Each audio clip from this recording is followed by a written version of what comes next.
Every evening, just as the sun dipped beneath the hill, a little boy named Eli stood near an old wooden fence. He never missed a day, never skipped a moment. His eyes, deep brown and always searching, stayed fixed. He wasn't looking at the trees or the skies.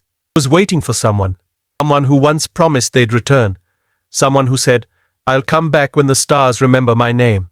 So he stood, day after day. The wind grew familiar with his presence. Eli was only 7 when his older brother left. "Not for college or adventure, but to join the army. I'll be back soon," his brother whispered, tapping Eli's nose. "You be strong, little man."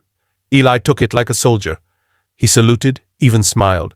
But once the door closed, he never truly smiled again. Because soon is a word that stretches thin with time. And letters stopped arriving months ago. Still, Eli waited at that same fence. The town noticed the boy at the fence. Some waved, some pitied, some passed silently, but none disturbed him. The fence had become a sacred ritual. Dogs barked and stopped when they saw him. Birds perched silently on the wires above him. And the trees bent their branches as if in respect. He moved slowly in that corner, honoring the promise made to a child, yet to be fulfilled. Eli never brought toys or books. He just stood with a quiet kind of strength. Sometimes he would hum softly a tune his brother taught him. Sometimes he'd whisper stories to the sky. He believed the wind carried messages, that clouds delivered letters, that if he stood long enough, the universe would answer. Children don't see the world as it is, they see it as it should be. And Eli believed with all his heart. On his 8th birthday, he stood there too. Same clothes, same shoes, a little more worn. He didn't have a party, didn't want cake. All he wanted was to see Boots walking down the path, but only shadows came. Only the whisper of leaves. That night he didn't cry. He just whispered, "Maybe tomorrow," and the fence creaked as if nodding in reply. Hope can echo, even in silence. One day a stranger passed by, a woman in her 30s carrying a sketchbook. She noticed the boy but said nothing. She came the next day, and the next, until one day she sat quietly nearby. She didn't speak. She just drew. A week later she left a picture on the fence. It was of Eli standing tall, watching the road. The words, "The boy who believes." He smiled, a rare, gentle smile. Soon more drawings appeared. Children from nearby schools started writing notes. Soldiers stationed abroad sent messages. "Little warrior," one letter read, "we see you." Eli became a symbol of waiting, of believing, of never letting go. But through it all, he remained unchanged. Still that little boy standing faithfully. 2 years passed. Snow came and melted. Leaves fell and returned. Eli grew taller. His shoes were too small, but he still stood at the fence. One local newspaper wrote about him. "Boy at the fence, a town's quiet prayer." Eli didn't care about the attention. He only cared about the promise. Late one evening, just before winter returned, Eli wasn't at the fence. People noticed. They whispered. They waited. Then, just as panic rose, he returned, holding a candle. I thought maybe he could see the light better, and he placed the candle on the fence post. It flickered like a heartbeat. On the 999th day since his brother left, Eli stood under a cloudless sky. The stars shimmered quietly. A truck pulled onto the street. It didn't slow. Eli barely looked. He had learned not to flinch. But then a voice. Soft, familiar. "Hey, little man, you still remember the stars?" Eli froze. He didn't blink. He didn't breathe. The voice echoed in his chest like thunder in a cave. Turning slowly, he saw the man step out of the truck. Dusty boots, torn sleeves, and a face that had weathered years. But the smile was unchanged. His brother Liam stood with tears in his eyes. The fence suddenly became meaningless. Eli ran without thinking. The candle toppled. The stars above watched in reverence. 2 hearts collided in an embrace that defied time. Neither of them spoke at first. Only breath and heartbeat and memory. Then Liam whispered, "I didn't think you'd wait this long." Eli just held on tighter. The world was quiet, holding its breath. The promise had returned. Later that night, they sat under the same stars. Liam told stories of deserts, dust, danger, of comrades who didn't return, of nights when he almost gave up. "I remembered your humming," he said. "That song. It brought me back from the edge." Eli listened, eyes wide and full of wonder. They talked about everything except the pain. Some things don't need words. Their silence was healing. The town didn't disturb them. People passed by, smiling quietly. It was as if the fence itself had done its duty. The old wooden rails no longer bore burden. They simply watched 2 souls reconnect. A reunion not just of brothers, but of faith and waiting. Hope had been patient. Love had kept vigil. And now, peace returned home. Days turned into weeks, and Eli glowed. He smiled more. He laughed again. He returned to school with a new spirit, but he still visited the fence every evening, now with Liam beside him, sometimes in silence, sometimes sharing sandwiches. Once they carved initials into the fence post. EL. They said it meant forever waiting forever together. The artist woman returned and gave them a painting. The boy and the soldier, framed in gold, standing by the fence with a candle. People stopped to look at it, and some wept. Eli became more than a story. He became a legend, not for fighting, but for never giving up. And in that, he became something eternal. Years passed again. The fence grew older, vines curling around its rails. Eli grew into a teenager, then a young man. Liam found work in town and stayed close. But sometimes, late at night, Eli would still visit alone. He would sit by the fence and light a candle, not for waiting but in memory, not of pain but of faith. The candle became a ritual for the town. Others started doing it too. For their loved ones, for their dreams, for those who hadn't come home yet. Soon, the fence had dozens of little lights, flickering like stars in the soil. Eli never asked for it. It just happened. Hope is contagious. And Eli had lit the match. One winter, a boy named Jonah came to the fence. He had heard the story of Eli and Liam. He had a brother too, missing for a year. Eli sat with him, shared cocoa, and smiled. "You don't have to talk," he said. "Just wait," Jonah cried quietly. But he stayed. He came back every week. Soon, other kids joined. The fence became a gathering of stories. Of silent strength. Eli didn't lead it. He just watched. The world doesn't always need a hero with a sword. Sometimes it needs a boy with a candle. And a fence that listens. That holds stories like sacred prayers, a place where hope doesn't die, even if the world forgets to believe. Years later, Eli stood before a crowd. He was no longer a boy. His voice was calm, measured, full of depth. He had been invited to speak at a local ceremony. "To those who wait," the banner read. He looked around faces of veterans, mothers, children. Some carried candles. Others held photos. And some just stood silently. Eli cleared his throat and smiled softly. "I was once just a boy by a fence," he began. "I thought I was alone." He paused. "But I learned that waiting isn't weakness. It's love in its most patient form." Applause came gently, not thunderous like rainfall on leaves. After the speech, he returned to the fence once more. The wood was older now, grayed and fragile. But it still stood. Just like the hope that built it. Liam now taught at the school. He told kids stories about discipline and dreams. But he never spoke about war. Only about what brings people back. He'd say, "There's always someone waiting, and that's worth surviving for." Eli sometimes visited his classes. The kids called him the Candle Boy. He laughed at it. But deep down, he honored it. One afternoon, a girl asked, "What if the person never returns?" The class went silent. Eli answered gently, "Then we carry their light forward." That became a message on the school mural. Painted with bright colors and a candle at the center. Everyone signed their name beside it. No one taught them to do that. It just happened. Some stories don't need permission. They just need truth. News of the fence reached beyond the town. A magazine wrote an article, "The Boy Who Waited, a Quiet Flame." It spread like wildfire across the internet. People from around the world wrote letters. Veterans visited. Families donated candles in memory. Soon, the town had a festival. Light for the Lost. Held once a year. No speeches. No music. Just silence and light. Candles were placed at every doorstep. And by the fence, hundreds glowed. Some brought photos. Some brought flowers, but most brought presents. The power of showing up, just like Eli once had. Just like Liam eventually did. One boy's quiet act had lit 1,000 souls. Years became decades. Eli grew older, beard streaked with white. But every evening he still walked to the fence. Now with his daughter, Mira. She held his hand and carried the candle. He told her stories not of war, but of waiting. Of how the fence taught him more than any book. Mira listened with wide eyes. Sometimes she asked, "Why didn't you give up?" He'd smile. Because giving up never brought anyone home. She didn't fully understand yet, but she would. Someday. Because belief is something inherited, like kindness. Like the wind through old trees. And fences. And candles lit in silence. One day the fence finally broke. A storm hit hard that spring. Winds pulled at it, cracked its bones. By morning it had fallen silent and still. The town mourned like it had lost a friend. Eli stood before it. Not sad, but full of respect. He touched the wood gently. "Thank you," he whispered. A week later they rebuilt it. Not exactly the same. But with pieces of the old still woven in.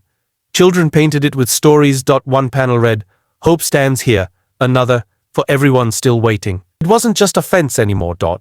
It was a monument. Mira grew up hearing stories of the fence. She called it Grandpa's magic place. As a teenager, she started writing poetry there. Poems about time, about loss, about finding pieces of people in silence. One evening, she asked Eli, "Were you ever scared?" Eli nodded. "All the time," he said. "But I stood there anyway." That line stayed with her. It became the title of her first book, Stood There Anyway. She dedicated it to those who light candles, even when it's raining. The book went viral. Readers from every continent sent letters. A man in Japan wrote, "I read it every night before sleep." A widow in France said, "I lit a candle after 10 years. Mira didn't expect the world to listen, but the world was hungry for hope, and she had inherited it, line by line. From Eli's quiet flame, Eli's health declined with time, His steps slower, breath shallower, but the light in his eyes still fierce, He refused to stop visiting the fence, So Mira built a bench beside it, painted in blue, carved with stars. He'd sit wrapped in a blanket, holding a lantern, Even when his hands trembled, he lit it himself. A ritual, a memory, a message. One evening, he said, "This fence isn't for me anymore." Mira looked at him, confused. "It's for everyone who ever waited, and everyone who ever will." He smiled, leaned back, and closed his eyes. The candle flickered beside him. The stars watched again. Like the first time. Long ago. That night, Eli passed peacefully. No pain, no fear. Just sleep. And a candle still burning. The town held a vigil. No speeches. Only silence and hundreds of lights. People came from far, strangers who'd never met him. Some stood in silence. Others whispered thank you. Mira didn't cry much. She felt like he was still there in the wind, in the wood, in the light. The fence became more than a story. It became a legacy. A living thing made of belief. Liam, older now, stood with her. He placed his own candle and saluted. No words, just honor and memory. Years later, children still gathered at the fence. Not to wait, but to feel peace. Write in journals. Sit in stillness. Schools brought field trips there. Teachers told them the story of the boy who waited. Every child lit a small candle. Some carved names in secret. Some tied ribbons. Some just sat, feeling something they couldn't name. Mira kept the bench polished. She left fresh flowers every week. She added a plaque. Hope is not passive, it waits fiercely. One evening she saw a boy staring at the fence. He looked lost, so she sat beside him, didn't speak. Just lit a candle, and let the story begin again. The world moved faster now. Screens, noise, constant movement. But the fence didn't change. It stood still, like an anchor.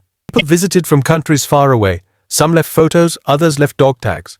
One man played a violin there at sunset. He said his brother used to play before deployment. A woman from Brazil said the fence helped her mourn. A teenager from Alaska said she sat there to feel her dad again. No one explained it exactly, but everyone understood it. That some places hold more than history. They hold heart, memory, and meaning. The fence had become sacred ground. Not because of war, because of waiting. Mira built a website one day. Just a single page, a photo of the fence, a button that said, "Light a virtual candle." In a week, it had over 50,000 lights. People shared their stories anonymously. My son, lost in the ocean. My mother, lost in memory. Myself, lost but still standing. Fence had become digital, without losing its soul. Every candle had a story. Every story had weight. The website played soft wind sounds. The kind Eli loved. Kind that whispered peace. Some nights, Mira sat by the real fence reading names from the site, out loud, as if the wind might carry them back. As if someone somewhere was listening. Years turned into decades. Mira had children of her own. She told them bedtime stories, but never fairy tales. Only real stories. A boy who stood by a fence, never stopped believing. The youngest once asked, "Was he magic?" She smiled. "Not at all. He was just faithful." The children would visit the fence on weekends. They'd race leaves down the hill, then sit quietly for a moment. Even children feel the hush of sacred places. Mira noticed how they lit candles without being told. Watched as they placed hands on the wood, not out of ritual, but connection. The story had rooted into them, into blood, into breath, into forever. The fence outlasted buildings. The coffee shop across the street closed. The school was rebuilt twice, but the fence never moved. It was repainted, reinforced, and respected. Still, age wore it. Mira considered replacing it, then changed her mind. Things don't need to look perfect to be sacred, she said. So it stayed with every crack, every nail. People touched it gently, like the pages of an old book. They whispered to it, told it secrets, lit candles, then walked away lighter. No one vandalized it. No one disrespected it. It wasn't protected by cameras. It was protected by memory. And that's stronger than steel. One snowy Christmas Eve, a young soldier came to the fence. He didn't speak to anyone. He just stood there in uniform. Mira watched from a distance. Eventually placed a candle and a folded note, then walked away, disappearing into the falling snow. Curious, Mira walked to the note after he left. It read, "My father stood here long ago. He lit a candle for his brother. Now I light one for him." Mira pressed the note to her heart. The wind howled softly. The candle flickered but did not go out. Lineage of belief, a torch passed hand to hand, from one waiting heart to another, through silence, through generations, through snow and time. People began leaving stones with names carved, little smooth rocks at the base of the fence. They formed a kind of mosaic, a memory wall without walls. Visitors would kneel to read names. Some whispered them aloud, some cried, but most simply sat, quiet, connected. The town placed a sign, "You are not alone. This place waits with you." Pilgrims came now, not for religion, but for restoration, to be still, to hope, find something they thought they'd lost. Sometimes they did. Filmmaker visited the town one autumn. Had heard of the fence where hope lives. He spoke with locals, with Mira, with children. Didn't ask dramatic questions. Just watched. He filmed the candles, the wind. The silent moments. Then he made a short documentary. Titled it, "Where We Wait." It was just 12 minutes long. One heart's. Went viral. People commented from every corner of the world. "No, I needed this." Cried and smiled in the same breath. "Miss someone. I'm lighting a candle tonight." The fence had spoken again, not in words, but in presence, and the world had listened. Not all visitors believed in anything spiritual. Some were skeptics. Some were broken. Some had no names to remember, just feelings. But even they found peace there. One man said, "I don't believe in ghosts, but I felt seen." Another said, "It's like the silence hugs you. No religion was required. No belief system enforced. Only one thing mattered. You came. You stood. You remembered. Even if you didn't know what." The fence was a temple of waiting, a sanctuary for the soul, where pain found breath, and hope found a chair to sit on, beside you quietly, until you could carry it again. On the 100th anniversary of the fence's first candle, the town held a gathering. Mira, now elderly and graceful, gave a short speech. She stood beside the same spot Eli once stood. Her voice cracked but never broke.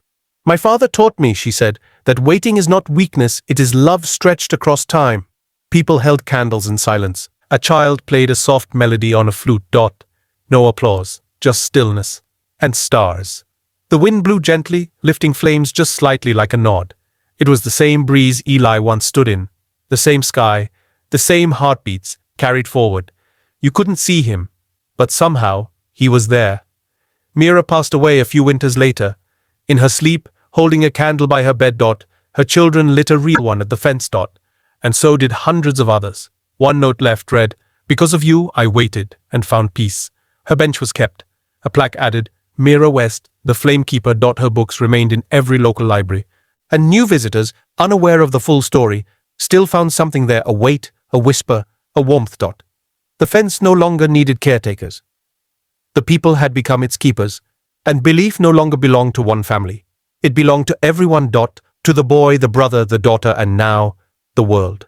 New candles appeared every week. In all colors. Some flickered fast. Others stood strong. Some melted in the wind, only to be relit by strangers. A young girl started singing lullabies there. Another boy painted hearts on stones.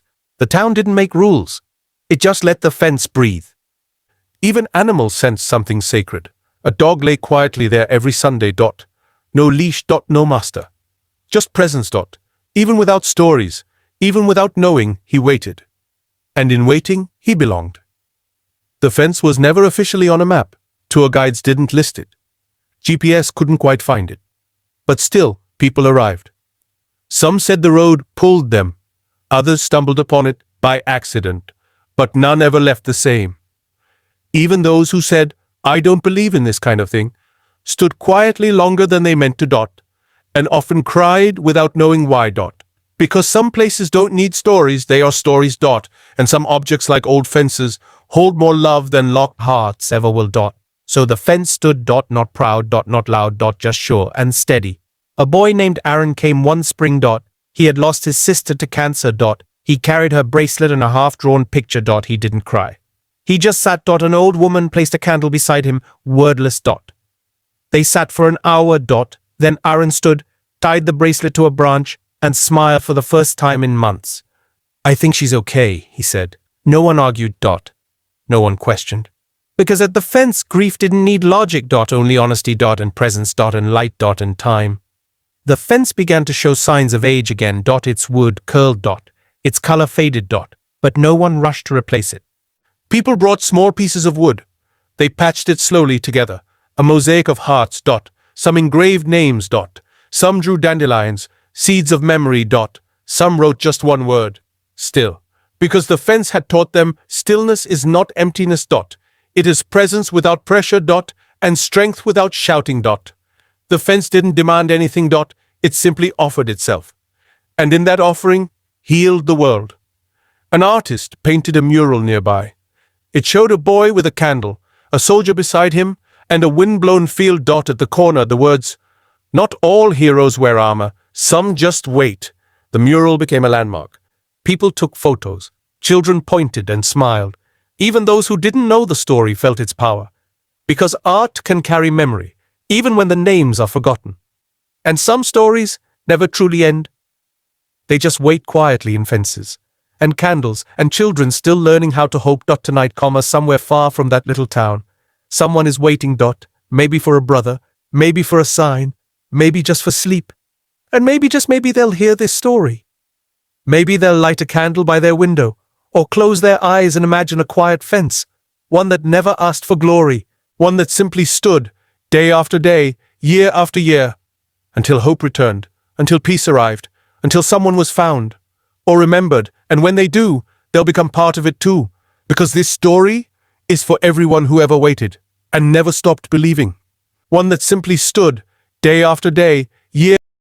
If Eli's story touched your heart, tap like, hit subscribe, and join us next time for another journey of hope, love, and quiet strength.